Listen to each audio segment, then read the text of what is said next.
So the shedding process is really essential because it's giving us an opportunity to start to say, what is it that I'm creating space for? What is it that I am in alignment with? What is it that I do want to be focusing my energy on? This is less of an outward manifestation of what do I actually want to see in my physical reality or in my world. And it's a lot more about who am I choosing to become. Welcome back to She Rises. My name is Krista Daniluz Vieira, and today I'm really connected to this idea of shedding that seems to be going on in the world right now, specifically around the fact that we have the Chinese New Year shifting in mid to late February, where we're going from the year of the snake into the year of the fire horse. And this energy that is coming through right now is very much one where we might be seeing old patterns resurfacing. We might be noticing things that we thought that we had kind of worked through, beliefs and limitations that were defining of who we have been in the past start to come to the surface. And it's almost as if the universe is saying, hey, the decisions that you've made about who it is that you are and who it is that you want to be and where it is that you're going, how committed are you to that path? Because let me just show you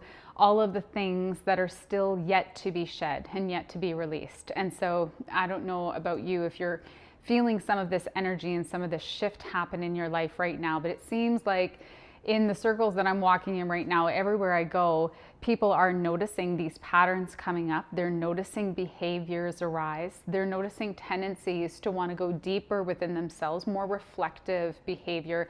And part of that also may simply be the time of year. We're in the depths of winter, and in a time that is naturally more intuitive and more reflective and more internally focused. But with all of that, we have this amazing opportunity right now to take a really deep look at anything that might be coming to the surface, any patterns that might be looking for recognition so that we can acknowledge them and start to let them go. If we are looking to create anything new in our lives, and I talk a lot about how we are the masters of our life and we are the creators of our life. And this is because we live in an infinite, ever expanding universe where really it's our perception of ourselves and our perception of the world that is creating the foundation for what it is that is possible for us. Because in this moment, anything is possible for you. Truly anything is possible for you. However, we will be limited in achieving that possibility or manifesting or creating that possibility if we don't believe we're deserving of it, if we don't believe that we're worthy of it, if we don't believe that we can somehow bring it into being. We will be limited in our ability to bring it into being if we don't think we're capable of it or we don't think the universe is possible to deliver it. And so that's where we start to notice, okay, there's a breakaway here from what it is that is reality, which is that everything's sitting in existence just waiting to be manifested according to our vibration, according to our beliefs, according to our focus and our energy and how we go about our lives every day, and what it is that we're giving our energy and our focus to, what we're choosing to amplify. So with this shedding, essentially what it is we are creating this internal space. So the shedding process is really essential because it's giving us an opportunity to start to say, what is it that I'm creating space for? What is it that I am in alignment with? What is it that I do want to be focusing my energy on? And to be clear, this is less of an outward manifestation of what do I actually want to see in my physical reality or in my world. And it's a lot more about who am I choosing to become? What am I choosing to empower myself with? What beliefs am I choosing to amplify about myself or to lean into about myself right now? What am I choosing to claim for myself as I go forward into this next year of life or into this next era of existence that's unfolding?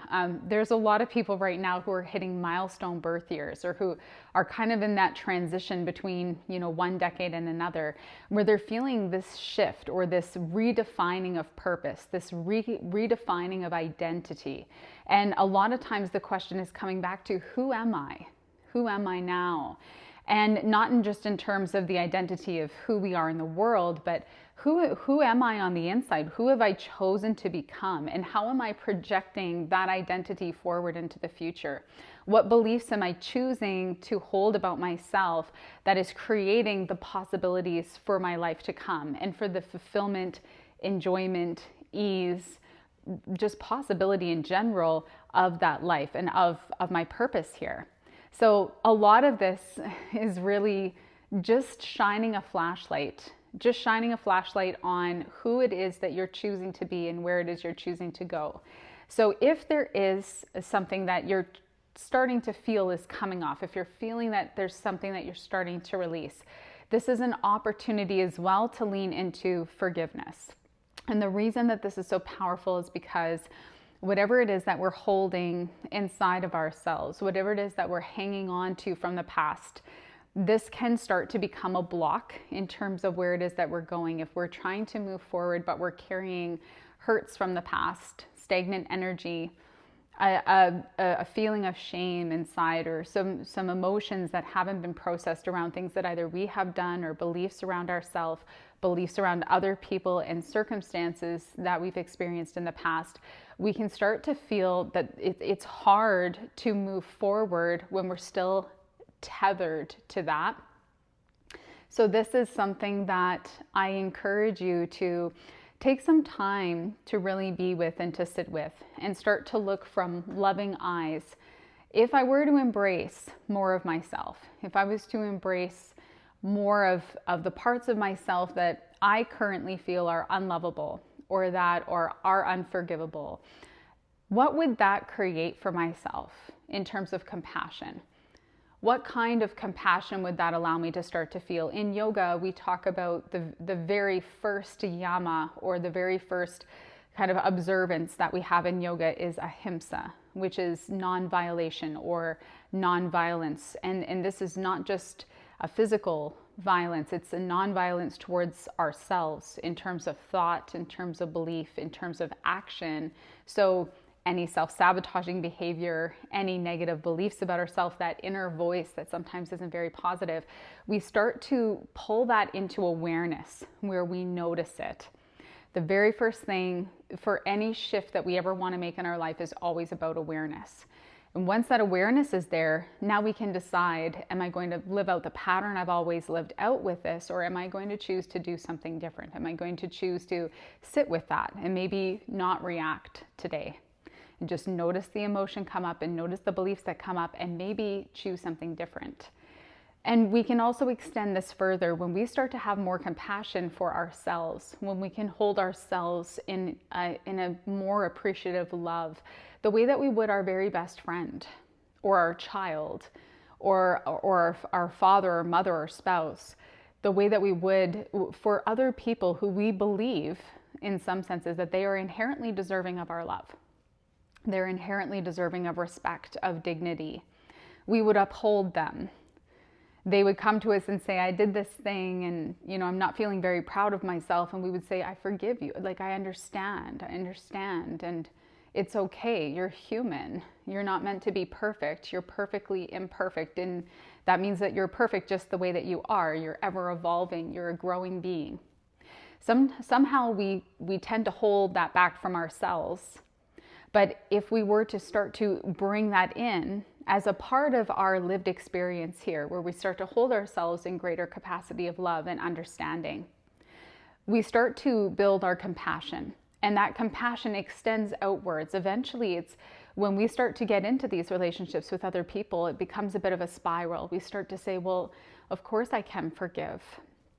I can forgive myself, I can forgive other people, and we start to feel less of a holding inside of us. We are no longer clinging to things that have happened in the past, to old hurts, to old pains, and we start to feel a freedom, a sense of movement that goes through us, where we become lighter because we're no longer repressing old resentment or hurt, and we're no longer clinging to outdated versions of ourselves, ones that we may have very well outgrown.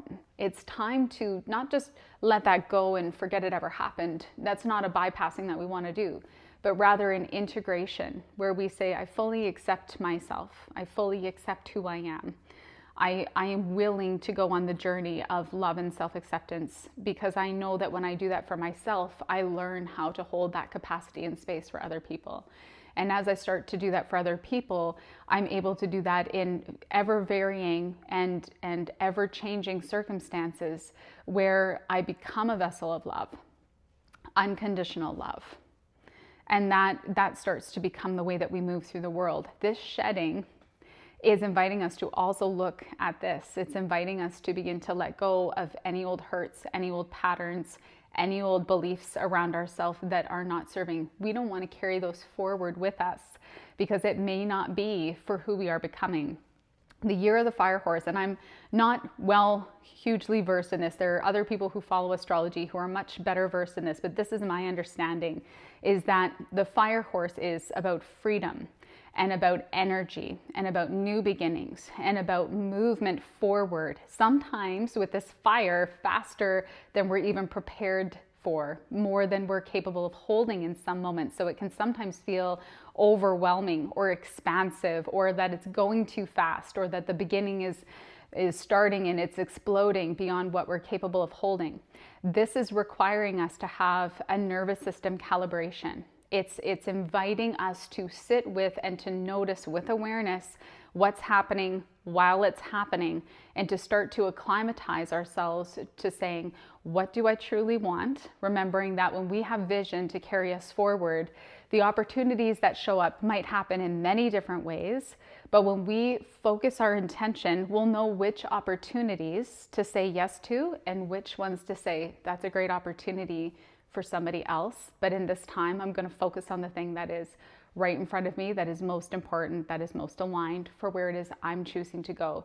So having a vision will help you to focus your energy as you move forward into this change and this next year that's coming. So my invitation for you, this is a short podcast today, but my invitation for you through this is to look at the shedding.